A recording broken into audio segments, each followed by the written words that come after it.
Moisés de Andrade Machado, boa noite. Rogério, você sempre fala da questão dos países que falam língua russa. Isso não quer dizer nada.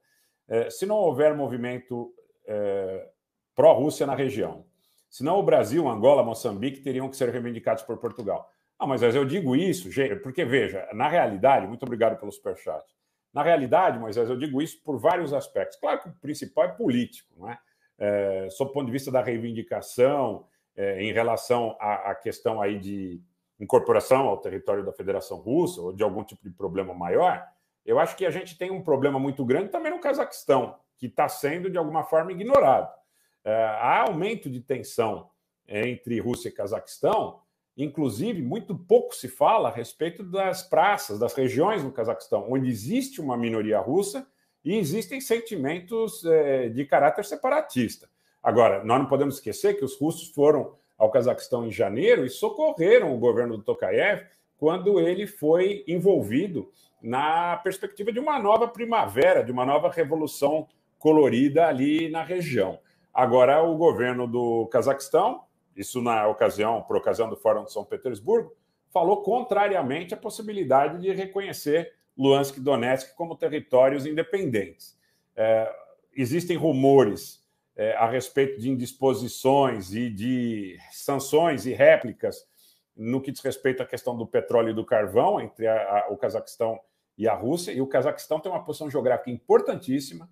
O Cazaquistão tem uma influência potencial chinesa extraordinária, uma vez que a densidade demográfica é baixa, o território é grande e tem muito petróleo e muito gás naquela região. Então, eu pediria também, a partir de agora, a partir desse momento, ontem eu fiz esse pedido no Telegram, mas para quem ainda não está lá nos acompanhando, para que vocês fiquem bastante atentos na deterioração, coloquei no Twitter também, na deterioração das relações entre o Cazaquistão e a Federação Russa. Muito se fala a respeito de que esta situação em janeiro no Cazaquistão pudesse decorrer também de eventuais conflitos entre a antiga e a atual liderança do Cazaquistão, mas eu confesso a vocês que já ouvi de fontes diplomáticas que a possibilidade de que inteligência ocidental esteja operando no Cazaquistão, tentando, de alguma forma, criar um problema objetivo entre o Cazaquistão e a Rússia, parece ser um dado concreto também. Eu já tinha ouvido isso, inclusive, antes dessa reunião desse Fórum de São Petersburgo. A gente tem que ser muito prudente ao difundir esse tipo de informação, porque são informações, muitas vezes, subjetivas, porque são percepções individuais, mas eu já ouvi de fontes diplomáticas que há uma tentativa muito grande de indispor o atual governo do Cazaquistão com o governo da Federação Russa. Por sua vez, o governo sírio parece trabalhar para reconhecer com celeridade as repúblicas de Donetsk e Lugansk, Luhansk ou Lugansk, como queiram, e também vejo aí movimentos importantes feitos, inclusive de cooperação, por parte dos iranianos em relação às repúblicas populares da região do Donbass. Então, os iranianos, inclusive, já começam a estabelecer pactos, já começam a estabelecer negócios com as repúblicas, os sírios caminham na direção do reconhecimento. Agora, o Cazaquistão, que foi socorrido pelo CSTO, pelos russos, no mês de janeiro desse ano, parece caminhar em outra direção, parece caminhar, inclusive, para uma certa situação de tensão com a Rússia. Então, é importante observar isso, tá, pessoal? Vamos observar isso.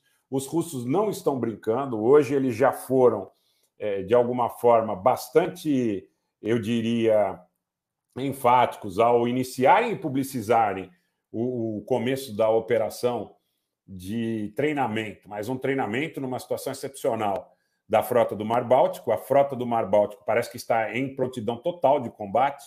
As informações dão conta que essa frota tem potencial nuclear bastante significativo e está do lado da Suécia e da Finlândia, que recentemente optaram pela candidatura à Aliança Atlântica. A parte os russos terem dito que isso não mudaria nada, porque eles já estavam alinhados com a OTAN, o que banca a nossa tese que o que acontece na Ucrânia não acontece apenas pelo fato do potencial ingresso da Ucrânia na OTAN. O que os russos sentiram ali, e isso é uma percepção do canal, tá? É uma percepção do canal e das nossas fontes de informação que asseguram esta possibilidade de maneira muito assertiva. O que aconteceu ali foi o seguinte, pessoal: os russos perceberam que, a partir da Ucrânia, tentariam alguma coisa contra Moscou.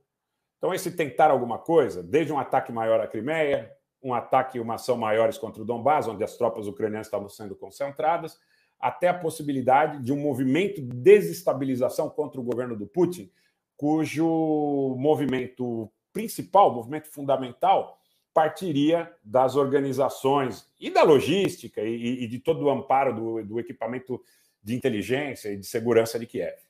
Tanto é que nós vimos a Svetlana, nós vimos Navalny, nós vimos vários opositores do governo do Putin, sucessivamente nesses 8 anos, desde 2014, visitando os governos ucranianos, inclusive o governo do Volodymyr Zelensky.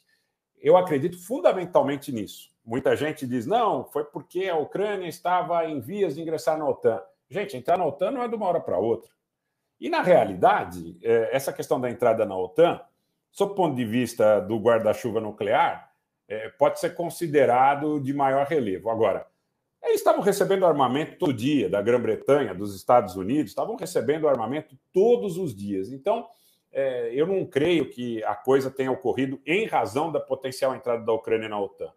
O que aconteceu ali foi que os russos sentiram que do território ucraniano poderiam partir ações que visariam a obtenção do controle político da Rússia. Que eu sempre digo e reitero em todas as participações, para mim é uma escala de Washington e de Londres com o objetivo de obter o controle político ou um confronto político com a República Popular da China. Tá? Mas eles visam controle político.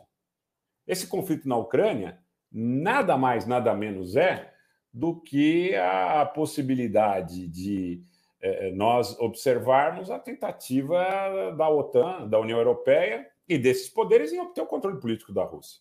E obtendo o controle político da Rússia, você poderia partir para uma ação contra os chineses. Eu acho que é o grande ponto.